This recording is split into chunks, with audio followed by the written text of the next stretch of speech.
Hello my dear student, कैसे हो आप लोग और कैसी चल रही है आपकी बोर्ड एग्जाम की तैयारी। तो देखिए स्टूडेंट, इस वीडियो में हम लोग पढ़ने वाले हैं क्लास 10th साइंस का एक ऐसा मोस्ट इंपॉर्टेंट टॉपिक जो कि आप सभी के बोर्ड एग्जाम में 100% श्योर है कि ये भाई आना ही आना है। ठीक है, देखिए ये एक ऐसा टॉपिक है। ठीक है, देखिए विद्युत मोटर हो गया, विद्युत जनित्र हो गया, विद्युत चुंबकीय प्रेरण हो गया। ठीक है, ये एक ऐसे टॉपिक होते हैं जो भैया हर बार बोर्ड एग्जाम में पूछे जाते हैं। ठीक है, तो अगर आप इन टॉपिकों को छोड़ करके जाओगे तो ये मान के चलिए आप लोग अपने 5 नंबर भी छोड़ करके जाओगे। ठीक है, जितने भी स्टूडेंट को साइंस में कम से कम 70 में 65 प्लस स्कोर करना है, ठीक है 70 में 65 प्लस स्कोर करना है, तो उनको ये टॉपिक पढ़ना बहुत ज़रूरी है। ठीक है, क्योंकि देखिए ये टॉपिक आपके बोर्ड एग्जाम की दृष्टि से बहुत ही ज़्यादा इंपॉर्टेंट है। विद्युत जनित्र, ठीक है, विद्युत मोटर हम आपको पढ़ा चुके हैं और विद्युत जनित्र के लिए आप लोगों को ये वीडियो पूरा देखना पड़ेगा। ठीक है, बहुत ही ज़्यादा इंपॉर्टेंट टॉपिक है, हर बार बोर्ड एग्जाम में आता है। ठीक है, हर बार 2025 बोर्ड एग्जाम में आप देखना ये टॉपिक आपको ज़रूर देखने को मिलेगा। ठीक है, सभी लोग जल्दी से इस टॉपिक को तैयार कर लेंगे। समझाने की गारंटी मेरी है, नोट करने की और समझने की गारंटी आप लोग ले लीजिए। ठीक है, देखिए वीडियो स्टार्ट करने से पहले मैं आपको ये बता दूंगा कि भैया ये जो हमारा टॉपिक है, ठीक है, सभी लोग चैनल को सब्सक्राइब जरूर से कर लीजिएगा, क्योंकि इतने इंपॉर्टेंट क्वेश्चन और सारी चीज़ें आपको इस चैनल पर फ्री ऑफ कॉस्ट दी जाएंगी। ठीक है, तो सबसे पहले देखिए यहाँ पर कि ये जो आपका टॉपिक है विद्युत जनित्र, इससे एग्जाम में क्वेश्चन किस तरीके से पूछा जाएगा। ठीक है, तो देखिए सबसे पहले आप लोगों के एग्जाम में जो प्रश्न आएगा वो इस तरीके से पूछा जाएगा भाई कि हम लोगों का जो विद्युत जनित्र है किस सिद्धांत पर कार्य करता है, यानी जो विद्युत जनित्र किस सिद्धांत पर कार्य करता है ना। और नामांकित चित्र, यानी कि भैया इसका चित्र, नामांकित चित्र का मतलब होता है इसका चित्र बनाकर इसकी जो कार्य विधि है इसका आप लोग समझाइए या फिर इसका वर्णन कीजिए।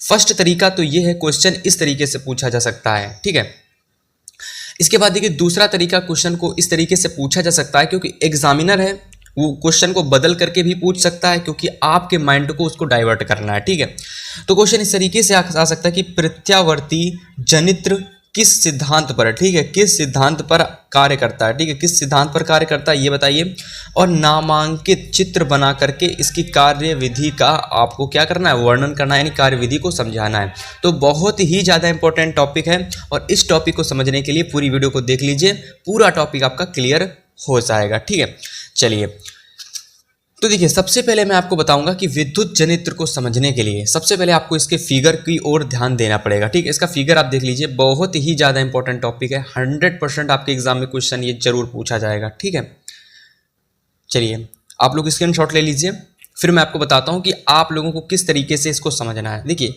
विद्युत मोटर जिस तरीके से कार्य करता था सेम उसका विपरीत ये विद्युत जनित्र कार्य करता है। मतलब जिस तरीके से विद्युत मोटर कार्य करता था उसी से विपरीत ये विद्युत जनित्र हमारा कार्य करता है। अब कैसे कार्य करता है देखिए ध्यान से एकदम। देखिए सबसे पहले हम क्या करते हैं कि एक अनेक फेरों वाली कुंडली, आयताकार कुंडली को ले लेते हैं। ठीक है, अब एक अनेक मतलब कि आयताकार कुंडली ABCD को, या फिर कह सकते हो अनेक फेरों वाली आयताकार कुंडली को ले लेते हैं। ठीक है, जिसको क्या करते हैं कि जो चुंबक के उत्तरी ध्रुव और दक्षिणी ध्रुव होते हैं उसके मध्य इसको हम लोग रख देते हैं। ठीक है, इसके मध्य इसको लंबवत रखते हैं, याद रख लेना। ठीक है, इसका फिगर किस तरीके से बना है अभी मैं आपको आने वाली वीडियोस में बताऊंगा कि आपको कम समय में फिगर किस तरीके से बनाना है, लेकिन यहाँ पर केवल समझिए अच्छे से एकदम। सबसे पहले एक आयताकार कुंडली जो कि अनेक फेरों वाली होती है उसको चुंबक के उत्तरी ध्रुव और दक्षिणी ध्रुव के बीच में 90 डिग्री यानी लंबवत रख देते हैं। ठीक है, यहाँ पर हम लोग क्या करते हैं कि ये जो वलय होता है, ठीक है, सॉरी, ये जो कुंडली है इस कुंडली में हम लोग 2 वलय का लगाते हैं। ठीक, क्या लगाते हैं, 2 वलय लगाते हैं। क्या लगाते हैं, 2 वलय लगाते हैं। 2 वलय लगाते हैं। सबसे पहला वलय आप लोगों का ये है, सेकंड वलय आप लोगों का ये है। ठीक है, सेकंड वलय आप लोगों का ये है। अब बड़े ध्यान से समझिएगा एक चीज, ये जो आपके वलय हैं, ठीक है, ये आपके विभक्त वलय नहीं है, मैंने यहाँ पर गलत लिख दिया है। ठीक है, ये आपके विभक्त वलय नहीं है। फिर ये कौन से वलय हैं, तो देखिए ये हमारे विभक्त वलय ना होकर के ये हमारे सर्पी वलय हैं। सर्पी वलय का मतलब होता है जो पूरी तरीके से बंद होते हैं, जो अर्ध बेलनाकार नहीं होते हैं वो हमारे सर्पी वलय होते हैं। विभक्त वलय वो हमारे होते हैं जो बीच से कटे हुए होते हैं। ठीक है, ये दोनों आपस में, देखिए ये पूरा वलय आपस में एक बेलनाकार है, ठीक है, आपस में गोल गोल है, लेकिन जो विभक्त वलय होता है उसका आकार कुछ इस तरीके से होता है। ठीक है, उसका आकार कुछ इस तरीके से होता है, जो विभक्त वलय होते हैं, ठीक, उसका आकार कुछ इस तरीके से होता है, लेकिन ये पूरी तरीके से बंद है, इसलिए हमारे सर्पी वलय हैं। ये सर्पी वलय ही हैं जिससे कुंडली टिकी हुई है, ठीक है। अगर आप देखोगे इन कुंडली, जो हमारी ABCD अनेक फेरों वाली कुंडली है, इन सर्पी वलय की वजह से ही अपने स्थान पर टिकी हुई है। इसके बाद बड़ी ध्यान से अगर आप देखोगे तो ये सर्पी वलय से जो चीज़ टच कर रही है ये हमारी ब्रुश है। ये हमारी बच्चों क्या है? ब्रुश है। एक ब्रुश हमारा ये है, एक ब्रुश हमारा ये है, ठीक है। ये ब्रुश हमारा है, एक ये ब्रुश है। अगर आप ध्यान से देखोगे तो इस ब्रुश से होकर के कुछ ये एक सर्किट सा बना हुआ है जिसमें हम लोगों ने एक बल्ब को संयोजित किया है। किसको संयोजित किया है? एक बल्ब को संयोजित किया है, ठीक है, समझ गए। अब यहाँ पर आपको एक चीज़ ध्यान से देनी है, ये हमारा उत्तरी ध्रुव है चुंबक का, ये हमारा दक्षिणी ध्रुव है चुंबक का, ये हमारी कुंडली है, ठीक है। यहाँ देखिए, ये हमारी ABCD एक कुंडली है जिसको हम लोग आर्मेचर भी कहते हैं, ठीक है। ध्यान से देखिए एकदम, ये हमारा ब्रुश है, एक ये ब्रुश है और एक ये ब्रुश है। ये दोनों हमारे विभक्त सर्पी वलय हैं जो पूरी तरीके से बेलनाकार हैं, अर्ध बेलनाकार नहीं, पूरी तरीके से बेलनाकार हैं। हमने ब्रुश से एक सर्किट बना करके जिसमें हमने एक बल्ब को संयोजित किया। अब हमने ऐसा क्यों किया? हमने बल्ब को संयोजित क्यों किया? क्योंकि अगर आपको याद होगा विद्युत मोटर के बारे में, तो विद्युत मोटर में हम लोग बैटरी को संयोजित करते थे, लेकिन यहाँ पर हम लोग क्या करते हैं? सर्किट में बल्ब को संयोजित करते हैं। आखिर क्या कारण होता है? बैटरी की जगह हम लोग बल्ब का क्यों इस्तेमाल करते हैं और विद्युत जनित्र का क्या कार्य होता है? तो अगर आप ध्यान से देखोगे, अब यहाँ पर देखिए, ध्यान से एकदम देखिए यहाँ पर, क्योंकि बहुत ही इंपॉर्टेंट चीज़ आप लोगों के लिए ये है। देखिए ध्यान से एकदम कि देखिए, विद्युत जनित्र एक ऐसा यंत्र है जो यांत्रिक ऊर्जा को, अगर आप लोग यांत्रिक ऊर्जा को समझते हो तो यांत्रिक ऊर्जा का मतलब होता है कि कोई चीज़ को हम लोग घुमाते हैं तो वो यांत्रिक यानी गति करती है, तो उसे हम लोग कहते हैं यांत्रिक ऊर्जा। जब कोई चीज़ गति करने लगती है अपने स्थान पर, जो उसे कहते हैं यांत्रिक ऊर्जा। तो एक ऐसा यंत्र, ठीक है, विद्युत जनित्र एक ऐसा यंत्र है जो यांत्रिक ऊर्जा को वैद्युत ऊर्जा में यानी वैद्युतीय ऊर्जा में यानी विद्युत ऊर्जा यानी जिसमें धारा प्रवाहित होती है वो हमारी वैद्युत ऊर्जा होती है। तो यांत्रिक ऊर्जा को वैद्युत ऊर्जा में परिवर्तित करता है ना, उसको हम लोग विद्युत जनित्र कहते हैं, ठीक है। और देखिए, इसका जो कार्य है फैराडे के विद्युत चुंबकीय प्रेरण पर निर्भर करता है। तो फैराडे का विद्युत चुंबकीय प्रेरण का जो नियम था वो ये कहता है, एकदम छोटी सी भाषा में बताऊंगा, कि जब हम लोग कोई भी, ठीक है, ध्यान देना, जब हम लोग कोई भी लोहे की चीज़ को लेते हैं, ठीक है, जब हम लोग कोई अनेक फेरों वाली कोई भी कुंडली को लेते हैं, जब हम लोग अनेक फेरों वाली कोई कुंडली को लेते हैं और इसके समीप जब हम लोग उत्तरी ध्रुव को लेकर जाते हैं और एकदम से दूर ले जाते हैं, एकदम से अंदर ले जाते हैं, एकदम से दूर ले जाते हैं, तो इस कुंडली में विक्षोभ होता है। इस कुंडली में धारामापी लगा देंगे तो धारामापी की दिशा में विक्षोभ होता है, और विक्षेप जो दर्शाता है कि इस कुंडली में धारा प्रवाहित हुई थी। तो विद्युत चुंबकीय प्रेरण का यही था कि मतलब जब किसी बंद कुंडली में विद्युत को यानी कि चुंबक को ले जाते हैं और फिर दूर ले जाते हैं तो कुंडली में धारा प्रवाहित होने लगती है। तो इसका मतलब ये है यांत्रिक ऊर्जा से वैद्युत ऊर्जा में परिवर्तन इसी वजह से हो रहा है क्योंकि इसका जो कार्य है विद्युत चुंबकीय प्रेरण यानी फैराडे के विद्युत चुंबकीय प्रेरण के नियम पर निर्भर करता है। एक लाइन में मैंने आपको समझा दिया, अब जल्दी से इसका स्क्रीनशॉट ले लो जो यहाँ पर चीज़ लिखी हुई है, ठीक है, समझ गए। बड़े ही आसानी से आपको समझा दिया कि विद्युत जनित्र क्या होता है, इसका कार्य क्या होता है। ये यांत्रिक से वैद्युत ऊर्जा में परिवर्तित करता है। आखिर क्यों करता है? क्योंकि इसका जो सिद्धांत है, इसका जो कार्य है वो विद्युत चुंबकीय प्रेरण तो विद्युत चुंबकीय प्रेरण जो कि फैराडे के नियम था उस पर आधारित है। कौन आधारित है? विद्युत जनित्र। चलिए, हमने आपको पूरी तरीके से फिगर को अच्छे से समझा ही दिया है, उम्मीद करते हैं सभी लोगों ने समझ लिया होगा, स्क्रीनशॉट भी इसका ले लिया होगा। तो अब हम इसकी बात करते हैं कि इसमें जो चीज़ें प्रयुक्त हुई हैं, जैसे कि इसकी संरचना की पूरी बात करेंगे। अब इसकी संरचना में अगर आप देखोगे तो उत्तरी ध्रुव है, चुंबक के 2 ध्रुव हैं, उत्तरी ध्रुव और दक्षिणी ध्रुव, इसके बारे में बात करेंगे, ठीक है।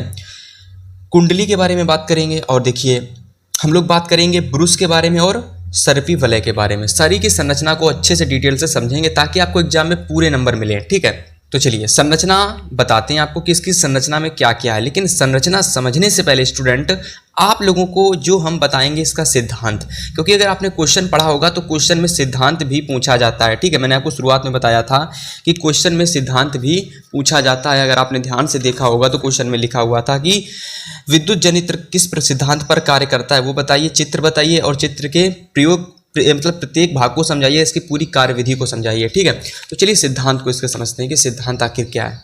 देखिए सिद्धांत बहुत आसान है, सिद्धांत को समझना बहुत आसान है। देखिए ध्यान से एकदम, कि जब किसी आयताकार कुंडली को दक्षिणी व उत्तरी ध्रुवों के बीच में, ठीक है, इसको आप यहाँ पर देख लिए, बीच में लिख दीजिए, बीच में रख कर तेजी से घुमाया जाता है तो चुंबकीय क्षेत्र से निकलने वाले चुंबकीय फ्लक्स में परिवर्तन होता है। ठीक है, देखिए मैं आपको एक बात बता देता हूँ, सबसे पहले ध्यान से देख लीजिए इस वीडियो को, सबसे पहले ध्यान से समझ लीजिए, बाद में नोट कर लेना। देखिए ये जो हमारे चुंबक हैं, ठीक है, ये दो उत्तरी ध्रुव और जो दक्षिणी ध्रुव जो हमारे चुंबक रखे हुए हैं, आप सभी को पता है कि चुंबक में क्या होता है, चुंबकीय फ्लक्स होता है। यानी चुंबकीय फ्लक्स का मतलब होता है इसमें विद्युत बल रेखाएं होती हैं। विद्युत बल रेखाएं जो होती हैं उसी को एक से दूसरी तरफ जाने से हम लोग इसको कहते हैं चुंबकीय फ्लक्स। ठीक है, यानी एक से दूसरी ओर जा रहा है, यानी जिसमें जो विद्युत बल रेखाएं होती हैं ये एक ओर से दूसरी ओर जा रही होती हैं। ठीक है, एक ओर से दूसरी ओर जा रही होती हैं, तो इसी को हम लोग क्या कहते हैं, चुंबकीय फ्लक्स, यानी इसी को हम लोग कहते हैं चुंबकीय फ्लक्स। तो वही चीज़ मैंने यहाँ लिखी हुई है कि जब हम लोग कुंडली को दक्षिणी व उत्तरी ध्रुव के बीच में रखकर तेजी से घुमाते हैं, देखिए मैंने आपको सबसे पहले मैं आपको बता देता हूँ। देखो मैं इसका जो सिद्धांत है इस फिगर से मैं आपको समझाता हूँ। देखो ध्यान से समझो,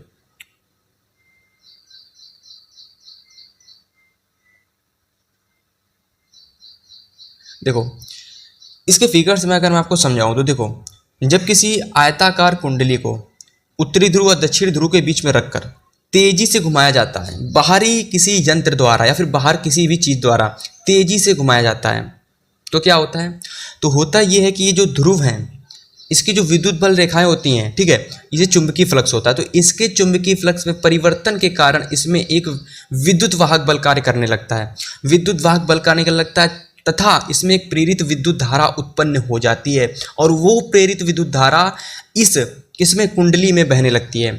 ठीक है, यदि हम इसको निरंतर घुमाते रहते तो इसमें प्रेरित विद्युत धारा बहने लगती है। प्रेरित विद्युत धारा बहने से क्या होता है कि इस सर्किट में लगे बल्ब अपने आप जलने लगता है।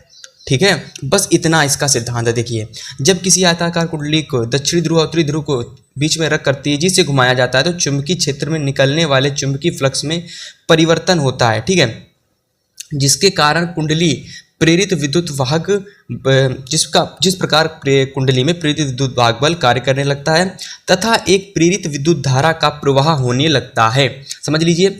और कुंडली को घुमाने पर किया गया जो कार्य है कुंडली में विद्युत ऊर्जा के रूप में संचित हो जाता है। तो ये छोटा सा आपका सिद्धांत है। अब जल्दी से इसका स्क्रीनशॉट ले लीजिए पूरे सिद्धांत का, ठीक है, क्योंकि बहुत ज़्यादा इंपॉर्टेंट है सिद्धांत। सिद्धांत क्यों बताया जाता है, क्योंकि आखिर में क्या सिद्धांत है इसका। सिद्धांत का मतलब है ये विद्युत मोटर किस चीज़ के लिए बना है, तो ये बना है भैया आप लोगों का यांत्रिक ऊर्जा से विद्युत ऊर्जा में परिवर्तन होने के लिए। अब ये कैसे होता है तो वो आपको सिद्धांत में बताना है। ठीक है, अब इसके बाद में इसकी संरचना को समझते हैं। देखिए ध्यान से एकदम वीडियो को, संरचना में अगर आप देखोगे तो देखिए इसके मुख्यतः 4 भाग होते हैं। कितने? 4 भाग होते हैं। सबसे पहले क्षेत्र चुंबक होता है। अगर आप क्षेत्र चुंबक को देखोगे तो देखिए क्षेत्र चुंबक वही उत्तरी ध्रुव और दक्षिणी ध्रुव। बड़े ही ध्यान से देखिए कि यह एक शक्तिशाली चुंबक के 2 ध्रुव उत्तरी ध्रुव और दक्षिणी ध्रुव से मिलकर बना होता है। ठीक है, तो वही लिखा है मैंने कि यह एक शक्तिशाली चुंबक के 2 ध्रुवों उत्तरी ध्रुव तथा दक्षिणी ध्रुव होते हैं जिसकी चुंबकीय बल रेखाएं यानी उत्तरी से दक्षिणी ध्रुव की ओर जाती हैं। वही चीज़ मैंने आपको यहाँ पर देखिए बताई थी, उत्तरी ध्रुव ये है, दक्षिणी ध्रुव की ये है। यहाँ से उठना प्रारंभ होती हैं और यहाँ पर जाकर के समाप्त होती हैं। तो उत्तरी ध्रुव से दक्षिणी ध्रुव की ओर चुंबकीय बल रेखाएं जो हैं वो जाती हैं। ठीक है, तो वही चीज़ लिखी हुई है कि जिसकी चुंबकीय बल रेखाएं उत्तरी ध्रुव यानी N से दक्षिणी ध्रुव यानी S की ओर जाती हैं। बस इतना लिख दीजिए इसमें। ठीक है, इसके बाद देखिए इसका सेकेंड जो आपका भाग है इस संरचना का वो है आर्मेचर यानी कुंडली, उसको समझते हैं। तो देखिए अब सबसे पहले आप हेडिंग लगाएंगे सेकंड नंबर आर्मेचर या कुंडली, और इसमें आप लिखोगे कि यह एक आयताकार कुंडली ABCD होती है जो दो ध्रुवों दक्षिणी व उत्तरी ध्रुव के मध्य लंबवत यानी 90 डिग्री एंगल पर रखी हुई होती है, जैसे मैंने आपको शुरुआत में बताया था। और इसको जल द्वारा बाहर से टरबाइन की सहायता से घुमाया जाता है। मतलब हम क्या करते हैं, इसको हाथ से नहीं कुंडली को घुमाते हैं। अगर हाथ से घुमाएंगे तो कितनी देर तक घुमाते रहेंगे। ठीक है, तो बड़े बड़े जो डैम होते हैं, जो बड़े बड़े डैम आपने देखा होता है जी, जिसमें से पानी भर करके इकट्ठा कर लिया जाता है और फिर कि लहरों की सहायता से और उसमें क्या लगा दिया जाता है, पंखा लगा दिया जाता है और फिर लहरें जो होती हैं पंखा को घुमाती हैं। इससे क्या होता है कि ऑटोमेटिक जब वो घूमता है पंखा, क्योंकि लहरें बहुत तेज चलती हैं, आप सभी जानते हो कि पानी को एक बार घुमाओ तो उसमें बहुत तेज घूमने लगता है, ठीक है। तो क्या होता है कि जब लहरें चलती हैं तो भैया पंखा ऑटोमेटिक घूमने लगता है, जिससे कि क्या होता है यांत्रिक ऊर्जा से वैद्युत ऊर्जा में परिवर्तित हो जाता है, ठीक है। तो वही चीज़ यहाँ पर मैंने आर्मेचर में समझाया कि यह एक आयताकार कुंडली ABCD होती है जो दो ध्रुवों के मध्य लंबवत रखी हुई होती है, जिसको जल द्वारा टरबाइन से बाहर से घुमाया जाता है, ठीक है। इसके बाद देखिए सर्पी वलय का क्या कार्य होता है, आखिर क्यों होते हैं। देखिए सर्पी वलय जो होते हैं कि कुंडली के सिरों पर पीतल धातु के बेलनाकार आकृति के दो टुकड़े होते हैं, ठीक है, जो कुंडली को टिकाए हुए होते हैं और कुंडली और इनके बीच, यानी कुंडली और इनके बीच अगर देखा जाए तो अधातु लगाते हैं, क्योंकि इसमें कहीं से ऐसा ना हो कि आप कुंडली को बाहर से घुमाएं और फिर क्या हो, ठीक है। कुंडली में क्या बात यहाँ पर मैंने नोटिस नहीं की, आपको मैं बता देता हूँ कि ये जो आपकी कुंडली है, ठीक है, ये जो कुंडली है इस कुंडली को कहीं ना कहीं से इसमें भी अधातु प्रयोग करते हैं और उस अधातु से ही हम लोग बाहर से इसको घुमाते हैं, ताकि अगर हम इसको सीधा पकड़ लेंगे कुंडली को तो आप खुद समझ सकते हैं कि अगर सीधा पकड़ लेंगे तो धारा प्रवाहित होती है इसमें, और धारा भी हमारे कहीं ना कहीं जिस चीज़ से ये चल रही होगी कुंडली, जिस चीज़ से इसको चलाया जा रहा होगा उसमें भी धारा आ जाएगी, इसलिए इसमें कहीं ना कहीं अधातु का प्रयोग करते हैं। हालांकि इसमें दर्शाया नहीं गया चित्र में, ठीक है, NCERT में भी। तो सर्पी वाले आप लोग समझ चुके क्या होते हैं, बेलनाकार दो टुकड़े होते हैं जिससे कुंडली टिकी रहती है। ब्रूस का क्या कार्य होता है, देखिए सर्पी वलय जिन कार्बन टुकड़ों से स्पर्श कर रहे होते हैं, देखो ये सर्पी वलय हैं जी, अब इससे ये क्या कर रहे हैं, स्पर्श कर रहे हैं, ये इससे स्पर्श कर रहा है, ठीक है।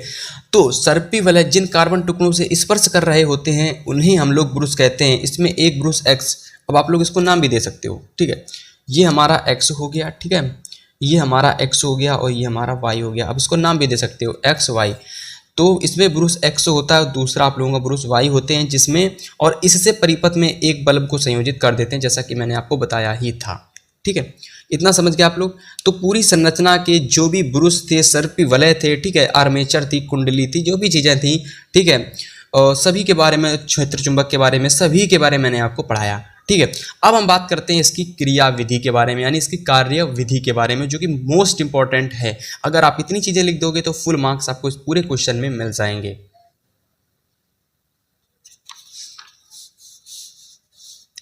तो इसकी कार्य विधि को समझाने से पहले मैं आपको फिगर में इसकी कार्य विधि को समझा देता हूं, जिससे तो चलिए इसकी कार्य विधि को आपको समझाते हैं स्टूडेंट्स। तो कार्य विधि को समझने से पहले मैं आपको एक बात बता दूं कि अगर आपकी कार्य विधि अच्छे से समझनी है तो इसको फिगर की सहायता से मैं आपको समझाने वाला हूं, आप दिमाग खोल करके इसको समझिएगा। देखिए सबसे पहले क्या होता है कि बाहर किसी यंत्र द्वारा या फिर टरबाइन द्वारा जब हम लोग कुंडली को घुमाते हैं, ठीक है, जब हम लोग कुंडली को घुमाते हैं तो कुंडली एकदम से घूम नहीं जाती है। हम लोग यहाँ पर कार्यविधि को समझा रहे हैं तो एक एक पॉइंट को समझाएंगे। सबसे पहले क्या करते हैं, जब कुंडली को घुमाते हैं तो कुंडली का जो AB सिरा है, ठीक है, ये जो कुंडली का AB सिरा है, ठीक है, सबसे पहले क्या होता है कि कुंडली का AB सिरा कुछ जैसे घुमाया तो कुंडली का AB सिरा कुछ इस तरीके से घूम जाता है, ठीक है। एक बात मैं आपको बता दूं, मैं एक बात बता दूं आपको कि ये जो कुंडली है, ठीक है, ये विद्युत चुंबकीय प्रेरण के नियम पर आधारित है कि आपको मैंने बताया था कि जब कुंडली को किसी चुंबक के पास ले जाते हैं और तेजी से दूर ले जाते हैं तो चुंबक जो कुंडली होती है उसमें विद्युत जो हम लोग लगाते हैं धारा मापी, उसके सुई में विक्षेप उत्पन्न होता है और विक्षेप से तात्पर्य है कि जो कुंडली थी उसमें धारा प्रवाहित हुई थी। ये विद्युत चुंबकीय प्रेरण से मैं आपको समझाना की कोशिश कर रहा हूँ, वहाँ से लॉजिक कनेक्ट कर रहा हूँ कि जब किसी चुंबक के समीप हम लोग किसी छोटे से, ठीक है, जब हम लोग किसी छोटे से चुंबक को किसी कुंडली के समीप तेजी से ले जाते हैं और तेजी से दूर ले जाते हैं तो कुंडली में धारा प्रवाहित होने लगती है। ये था विद्युत चुंबकीय प्रेरण का नियम। सेम वही चीज़ यहाँ अप्लाई करते हैं कि जब हम लोग इसको तेजी से घुमाते हैं तो देखिए क्या होता है कि ये जो AB सिरा होता है ये तेजी से इधर जाता है, ये देखिए AB सिरा है, ये तेजी से इधर जाता है और ये CD सिरा तेजी से इधर आता है। तो क्या होता है कि ये जो चुंबक होते हैं इसके चुंबकीय फ्लक्स में परिवर्तन होता है, जिसके कारण एक प्रेरित विद्युत वाहक बल तथा एक प्रेरित विद्युत धारा उत्पन्न हो जाती है। किसमें उत्पन्न हो जाती है, तो इस कुंडली में एक प्रेरित विद्युत वाहक बल और एक प्रेरित विद्युत धारा उत्पन्न हो जाती है।